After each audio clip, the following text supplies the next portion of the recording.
தமிழ்நாட்டில் ஒரு புதிய புரட்சி உருவாகிய நாள் இன்று.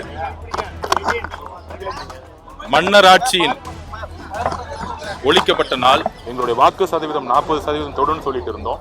ஆனா 75 வருட கட்சிகள், 50 வருட கட்சிகள் எள்ளி நகையாடினார்கள். தமிழக அரசியலையே புரட்டி போட்டிருக்கு. இன்றைய வரலாறு இந்தியாவே எதிர்பார்க்காத ஒரு வரலாறு. கொளத்தூர்ல மு.க. ஸ்டாலின் அவர்கள் கடுமையாக தோப்பார் அப்படிங்கறத நாங்க சொல்லிட்டே இருந்த கிரவுண்ட் ரிப்போர்ட்ல இருந்து ஆதவர்ஜுனா ஐயா நான் தமிழக மக்களாக இருக்கக்கூடிய குறிப்பாக பெண்களும் இளைஞர்களும் சேர்ந்த புரட்சி 50 வருடங்கள் கழித்து தமிழ்நாட்டில் ஒரு புதிய புரட்சி உருவாகிய நாள் இன்று.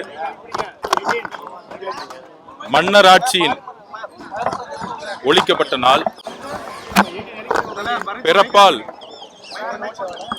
அதிகாரத்துக்கு வரக்கூடிய குடும்ப ஆதிக்கத்திற்கு மக்களும் பெண்களும் இளைஞர்களும் முடிவு எழுதிய நாள். குறிப்பாக எங்களுடைய தலைவருடைய திருவாரூர் பிரச்சாரத்துக்கு அப்புறம்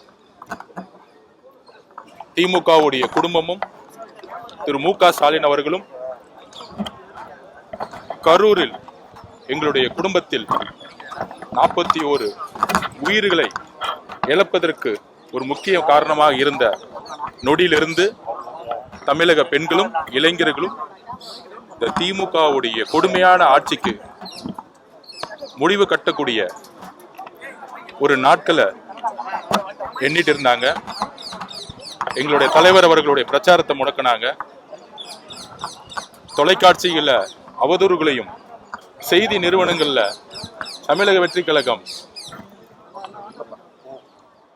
10 எம்எல்ஏ கூட ஜெயிக்க முடியாதுங்கிற கூடிய அவதூறுகளையும் தலைவர் அவர்கள் மேல கடுமையான அவசூறுகளையும் எங்கேயுமே பிரச்சாரம் பண்ண முடியாத அளவுக்கு ஒரு அரசே மு.க. ஸ்டாலின் அவர்கள் சொல்லுவாரு, நாங்கள் தமிழக வெற்றி கழகத்தை பத்தி பேசினதே இல்லைன்னு. ஒரு அரசை எதிர்த்து நின்னுச்சு தமிழக வெற்றி கழகம் எதிரா நாடகமாடிய ஒரு அரசு. இந்த குடும்பம் என்ன மாதிரி நாடகம் ஆடினாங்க, ஊழல் மட்டுமே செஞ்சுட்டு இருந்தாங்க.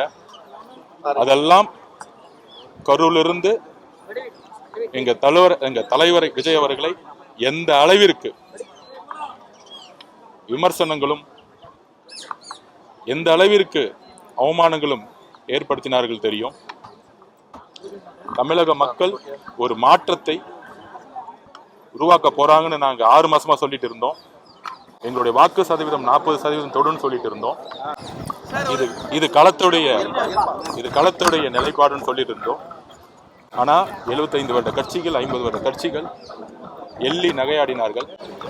நாங்கள் அமைதியான வழியில், எங்கள் தலைவருடைய வழியில் எங்களுடைய பிரச்சாரத்தையும் எங்களுடைய திட்டங்களையும், குறிப்பாக தலைவர் அவர்கள் ஒவ்வொரு பிரச்சாரத்திலும் திமுகவுடைய தவறுகளை சுட்டிக்காட்டி ஒரு புதிய ஆட்சி பெண்களுக்கானது, இளைஞர்களுக்கானது, மக்களுக்கானதாக இருக்கும். தலைவருடைய பிரச்சாரம் தமிழக அரசியலையே புரட்டி போட்டிருக்கு. இந்த வரலாறு, இன்றைய வரலாறு இந்தியாவே எதிர்பார்க்காத ஒரு வரலாறு. இந்த வரலாற்றுடைய வெற்றியை கரூரில் இழந்த எங்களுடைய 41 குடும்பத்துடைய உறவுகளுக்கு நாங்கள் சமர்ப்பிக்கிறோம்.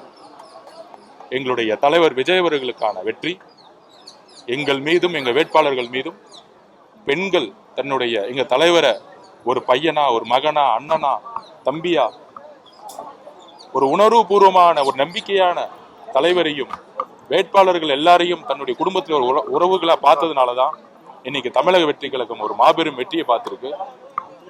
திமுக கழகத்துடைய பண அரசியல் இந்த தேர்தலில் ஒரே ஒரு வெற்றி என்னன்னா, தமிழ்நாட்டில் ஒரு ஜனநாயகத்துக்கு கிடைத்த வெற்றி. தமிழக வெற்றி கழகம் ₹1 கூட ஓட் ஃபார் கேஷ், ஓட்டுக்கு பணம் கொடுக்காம இத்தனை வெற்றிகளை சாத்தியப்படுத்தணும்னா தமிழ்நாடுனா பண அரசியல்ங்கிற கலாச்சாரத்தை தமிழக மக்கள் தூக்கி எறிஞ்சிருக்காங்க. சாதி அரசியலை தூக்கி எறிஞ்சிருக்காங்க. மத அரசியலை தூக்கி எறிஞ்சிருக்காங்க.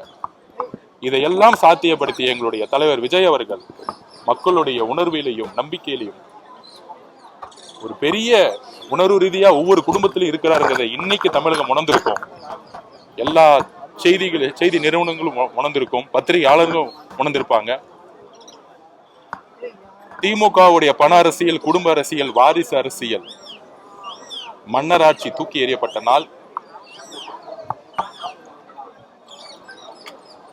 கொளத்தூர்ல மு.க. ஸ்டாலின் அவர்கள் தோல்வியுற்றதுக்கான முக்கியமான காரணம், எதிர்கட்சியா இருக்கும்போது அவர் என்னென்ன சொன்னாரோ அதை எதுவுமே செய்யாம குடும்ப ஆட்சியை மட்டுமே போக்கஸ் பண்ணி ஊழலை செஞ்சாரு. பண அரசியலை உருவாக்கினாரு. ஒவ்வொரு தொகுதியிலும் 50 கோடி 60 கோடின்னு திமுக செலவு பண்ணாங்க. அந்த மாதிரி அமைச்சர்களையும் வேட்பாளர்களையும் மக்கள் தூக்கி எறிஞ்சிருக்காங்க.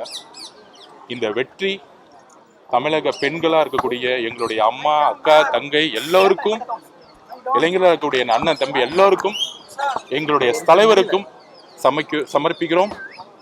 எல்லோருக்கும் மனமார்ந்த கம்ப்ளீட் பண்ணல எல்லோருக்கும் மனமார்ந்த நன்றின்னு சொல்ல விரும்பல. உங்களுடைய குடும்பத்துல ஒரு ஆளா எங்களுடைய தலைவருடைய ஆட்சி உறுதியாக ஏழைகளுக்காகவும் பெண்களுடைய பாதுகாப்பிற்காகவும் இளைஞர்களுக்காகவும் இருக்குங்கிற ஒரு அர்ப்பணிப்போட எங்களுடைய ஒவ்வொரு பாதையும் நாங்கள் எடுத்து வைக்க போறோம். கொடுத்த வாக்குறுதிகள் விரைவில் செய்வீங்களா இல்ல 2-3 ஆண்டுகளுக்கு பிறகு செய்ய திட்டமா? நாங்க ஆரம்பத்திலேயே சொன்னோம், கொளத்தூர்லயே திரு மு.க. ஸ்டாலின் அவர்கள் தோப்பாருன்னு நான் சொல்லியிருந்தோம். கொளத்தூர் பிரச்சாரத்தை சொல்லியிருந்தோம். எங்களுடைய தலைவருடைய பிரச்சாரம் பெரம்பூர்ல அவர் மனு தாக்கல் செய்யப்பட்டு கொளத்தூர்ல என்ட்ரி ஆகும் பொழுது அவர் கொளத்தூர்ல வரக்கூடாதுன்னு அன்னைக்கு காவல்துறை வந்து தடுக்கப்பட்டார். பிரச்சாரத்தை பாதிலே சென்றாரு. தலைவரோட வருகையிலே 1 லட்சம் பேர் கொளத்தூர்ல கூடும் பொழுதே அடுத்த நாள் கொளத்தூர் மீட்டிங்ல நான் பதிவு பண்ணேன். என்னுடைய பேச்சுல கொளத்தூர்ல மு.க. ஸ்டாலின் அவர்கள் கடுமையாக தோப்பார் அப்படிங்கிறத நாங்க சொல்லிட்டே இருந்த கிரவுண்ட் ரிப்போர்ட்ல இருந்து அதை சாத்தியப்படுத்தியது பெண்களும் இளைஞர்கள் தான். இந்த மன்னராட்சி மனப்பான்மையும் பிறப்பால் ஆதிக்கத்தையும் தூக்கி எறியணுங்கிறதுக்காகவே தன்னுடைய வலிமையை கொளத்தூர் இத்தனைக்கும் 4000 ரூபாய் வந்து ஓட்டு காசு கொடுத்தாங்க. முதலமைச்சர் தொகுதியிலே மனப்பட்டுவாடை பண்ணாங்க. அதை கடுமையாக மக்கள் நிராகரித்திருக்காங்க. பண அரசியலும் சாதி அரசியலும் மத அரசியலும் எதிர்க்கக்கூடிய ஒரு புதிய அரசியலை தமிழக மக்களும் புதிய இளைஞர்களும் பெண்களும் உருவாக்கிய இந்த வெற்றியை, அதுவும் எங்களுடைய தலைவர் விஜய் அவர்களுடைய நம்பிக்கை தான் இதோட வெற்றிங்கிறத பதிவு.